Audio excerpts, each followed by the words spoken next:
السلام علیکم ورحمۃ اللہ وبرکاتہ۔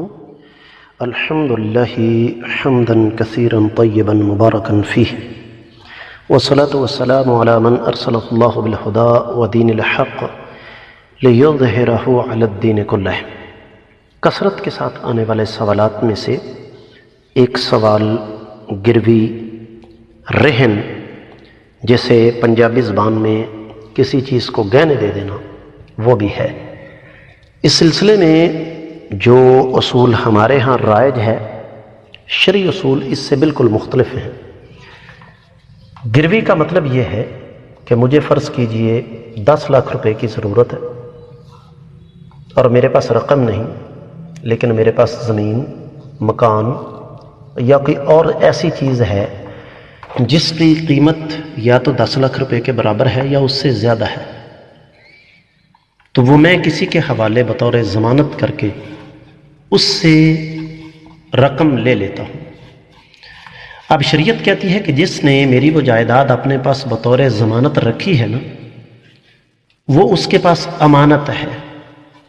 اگر وہ اس سے فائدہ اٹھائے گا تو وہ فائدہ میرا ہے، کیونکہ اس نے وہ مجھ سے فائدہ اٹھانے کے لیے نہیں لی، اس نے بطور ضمانت لی ہے کہ میں اس کی رقم لے کر غائب نہ ہو جاؤں۔ اگر وہ اس سے فائدہ اٹھاتا ہے اور مجھے کچھ نہیں دیتا اس میں سے، تو یہ سود ہوگا۔ رہا یہ مسئلہ کہ جی جس نے آپ کو رقم دی ہے اس کو 10 لاکھ روپے آپ کو دینے کا فائدہ کیا ہوا؟ اس نے مجھے فائدے کے لیے تو رقم دی نہیں، اس نے تو میرے ساتھ ایک تعاون کیا ہے، لیکن چونکہ اسے اپنی رقم کے ڈوب جانے کا اندیشہ ہے، لہذا اس نے بطور ضمانت میری کوئی چیز اپنے پاس رکھ لی ہے۔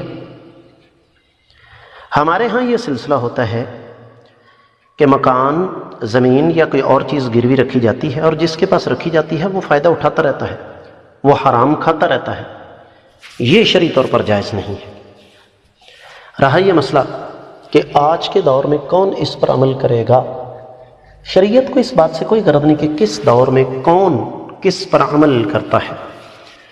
شریعت کا کام ہے ہمیں اصل مسئلہ سمجھا دینا، اور وہ میں نے آپ کو سمجھا دیا کہ گروی کا اصول یہ ہے کہ اگر آپ گروی رکھی ہوئی چیز سے فائدہ اٹھائیں تو وہ فائدہ اصل مالک کا ہے، وہ فائدہ اصل مالک کا ہے۔ جس کے پاس وہ چیز پڑی ہوئی ہے وہ اس چیز سے فائدہ نہیں اٹھا سکتا۔ امید ہے کہ انشاءاللہ آپ کو سمجھ آ گئی ہوگی۔ اللہ تعالیٰ سے دعا ہے کہ اللہ تعالیٰ ہمیں سمجھ کر عمل کرنے کی توفیق مرحمت فرمائے۔